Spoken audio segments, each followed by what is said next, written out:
Hey everyone, so today we've got this Phalaenopsis. It's a beautiful Phalaenopsis from Brookside Orchids. It's the Phalaenopsis mannii. It's a species. I love it. It's just finished flowering, as you can see. And what I'm going to do is I'm actually going to repot it. I got it in probably about July last year.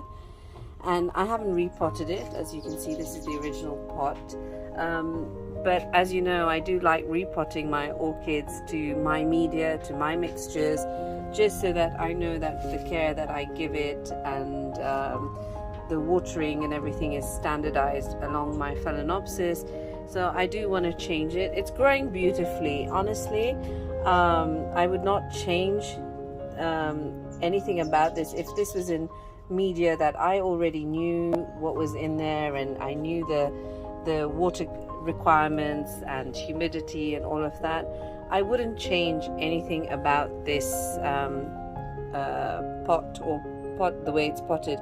It's got lots and lots of aerial roots, which are really beautiful, lush, green, thick aerial roots, and it seems like it's a happy plant. This is just damage from when I was bringing it in, just transport damage. There's nothing wrong, there's no disease or anything. The leaves are quite nice and plump.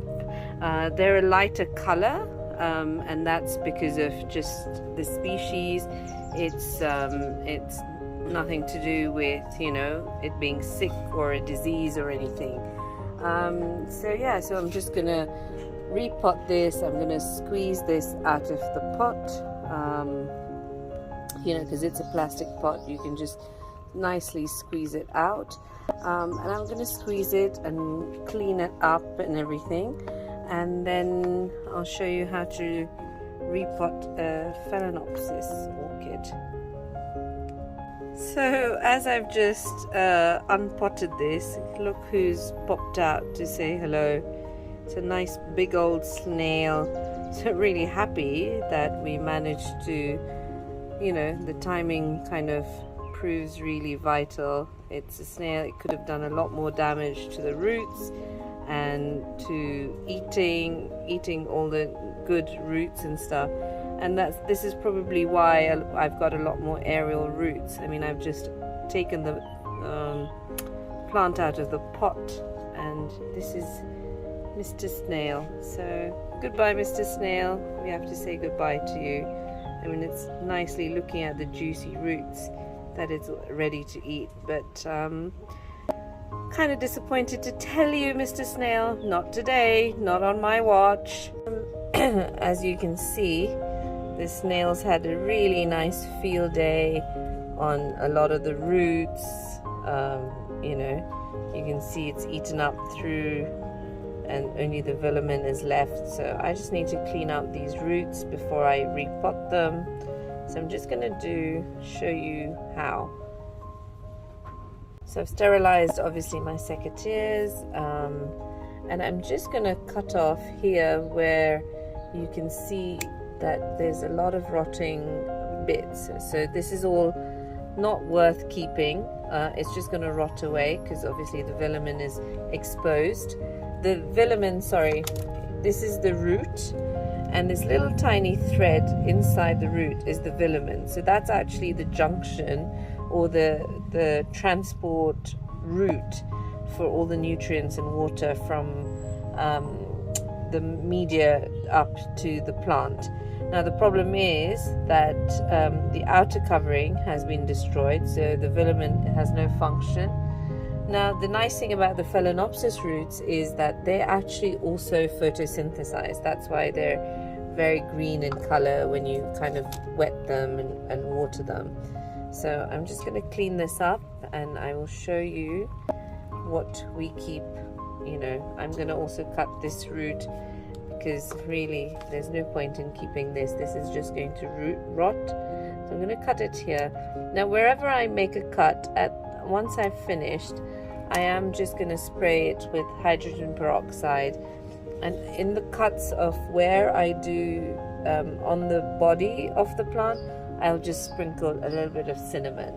Now the only reason why I don't sprinkle cinnamon on the roots is because I find that they actually dry the roots out around it. So I don't want the roots to dry up. I just want them not to create a barrier for any other pathogens not to be able to enter. So wherever I cut, I will at the end spray it with hydrogen peroxide. So when you're doing this, just make sure that all your instruments, all your secateurs are thoroughly sterilized. Spray them with peroxide, put them over a flame or put them in jig for 10 minutes or whatever you need to do. Just sterilize them and then use them. As you saw, you could have some very nasty surprises in your pot which you can't tell. So it's a surefire way of kind of killing some of these things. So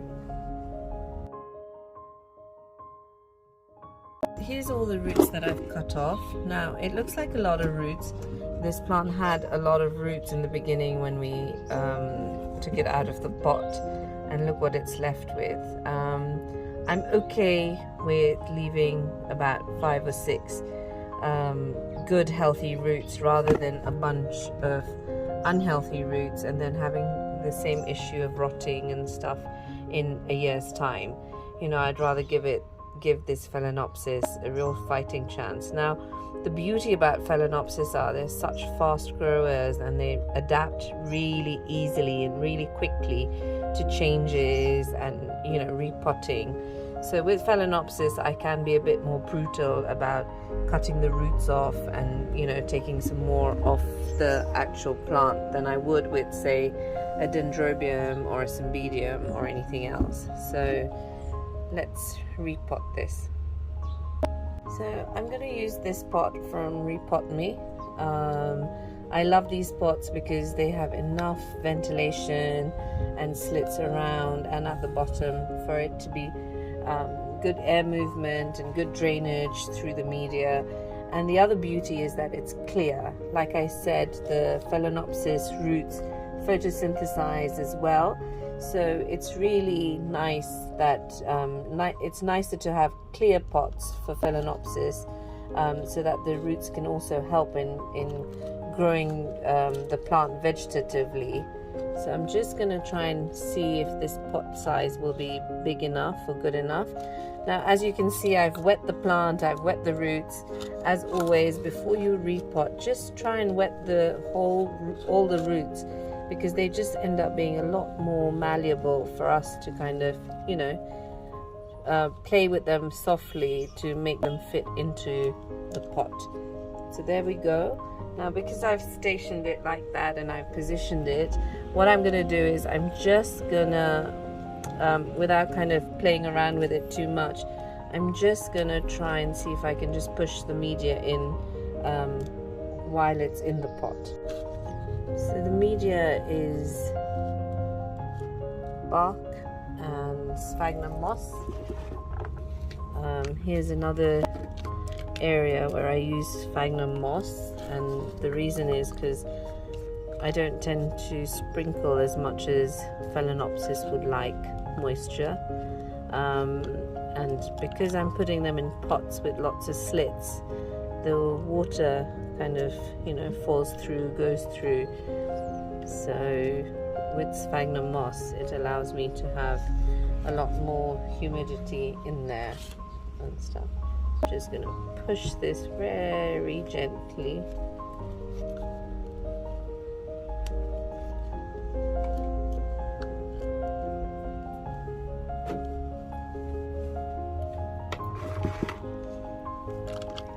I think one of the things that repotting does for me, I think I find it very therapeutic, because you have to be very, very mindful of everything going on. So it kind of centers you and brings you to this one place.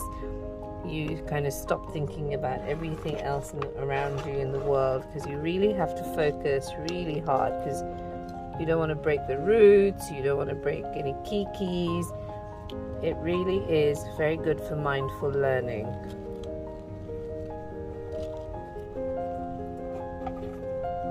So I think for me when I'm repotting, it's like a therapy session. You know, it just allows me to be present. I'm grateful that I have a great team around me that allows me to do this very easily, and I'm grateful that we have the opportunity to be able to do this. So I think in COVID, this is what has saved me.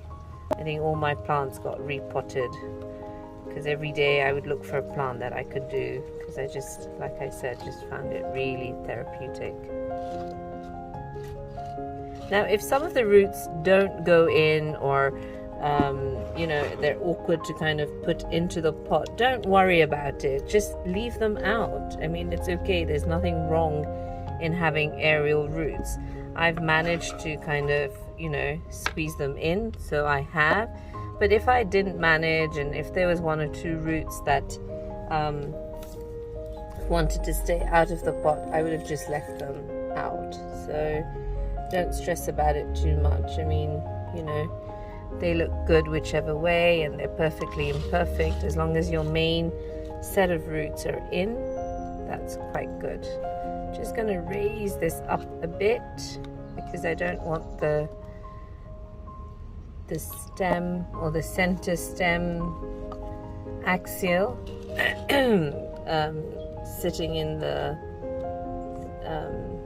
media or on the moss. And I'm just going to stake it up, because I think in the other pot it got really heavy, and because of the way that it grew, it positioned itself leaning down that way.